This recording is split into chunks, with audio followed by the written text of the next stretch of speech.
नमस्कार, मी अर्चना आरते. तुम्हा सगळ्यांचं मनापासून स्वागत आहे द ग्रेट भारतीय किचन मध्ये.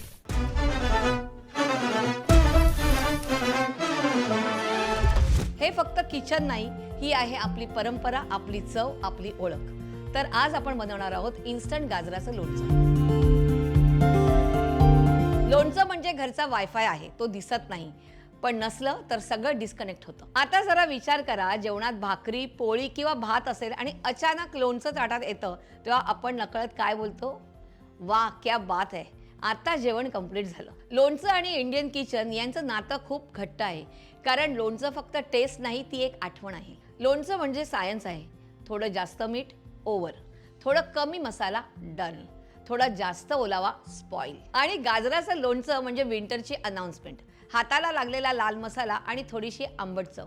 वा, क्या बात है. चला तर मग झटपट पण चवीचं गाजराचं इन्स्टंट लोणचं बनवूया. गाजराचं इन्स्टंट लोणचं बनवण्यासाठी लागणारं साहित्य आहे: बारीक चिरलेला गाजर, राईचा दळ, लिंबू, लाल तिखट, मीठ आणि हिंग. तर चला सुरुवात करूया. हे तर इतकं सोपं लोणचं आहे ना, म्हणजे आपण जेवायला बसलो आणि जर आपल्या ताटामध्ये लोणच्याची कमी असेल आणि आता सीझन चालू आहे, तर आपण काय करतो, पटकन उठायचं, बारीक बारीक तुकडे करायचं, कारण आपल्याकडे सलाडमध्ये गाजर हे असतंच, आणि पटकन लोणचं बनवायचं.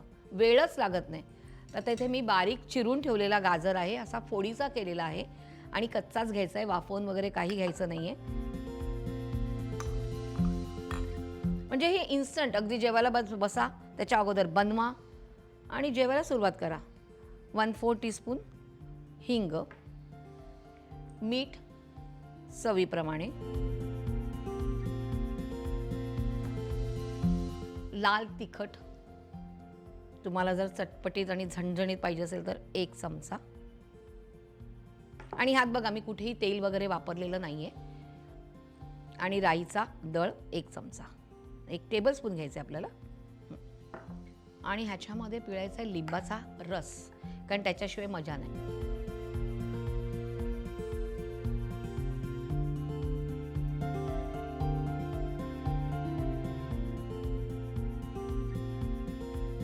आणि आता हे मिक्स करायचं आहे.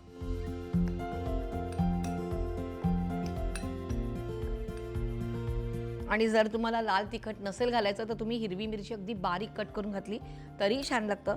ह्याच्यामध्ये ॲडिशन तुम्ही जर फ्लॉवर थोडासा घातला तरीही छान लागतं. मग तुमच्या आवडीवर आहे की तुम्ही कुठच्या भाज्या वापरायच्या. चला मग आता आपण जेवायला बसायचं. आमचा जेवणाचा टाईम झालेलाच आहे, तर आम्ही आज आता हे तोंडी लावायला घेणारच आहे. तर आपलं गाजराचं लोणचं तयार आहे. माझ्यासमोर पराठे आलेले आहेत, कारण आता आम्ही जेवणार आहोत सगळे मिळून. तर आता लोणचं आहेच, तर मस्तपैकी लोणचं इकडे थोडंसं वाढूया आपण. लोणचं आहे तर ते थोडंसंच घेऊन खायचंय, भाजीसारखं नाही खायचं. आणि मी ते केले तिखट. गाजराचं इन्स्टंट लोणचं तयार आहे, झटपट आणि नो गॅस. स्वयंपाक म्हणजे एक रेसिपी नाही, ती आहे एक आठवण, परंपरा आणि प्रेम आहे. द ग्रेट भारतीय किचन हे फक्त किचन नाही, ही आहे आपली परंपरा, आपली चव, आपली ओळख. ही रेसिपी ट्राय करा आणि कमेंट करून नक्की सांगा कसं झालंय ते. मी अर्चना घेते तुमचा निरोप. भेटूया पुढच्या भागात. ही रेसिपी तुम्हाला जर आवडली असेल, पटकन होणारी आहे, तर नक्की मला कळवायचं आहे. आणि आमच्या मज्जा पिंगला लाईक, शेअर आणि सबस्क्राईब करायचं आहे.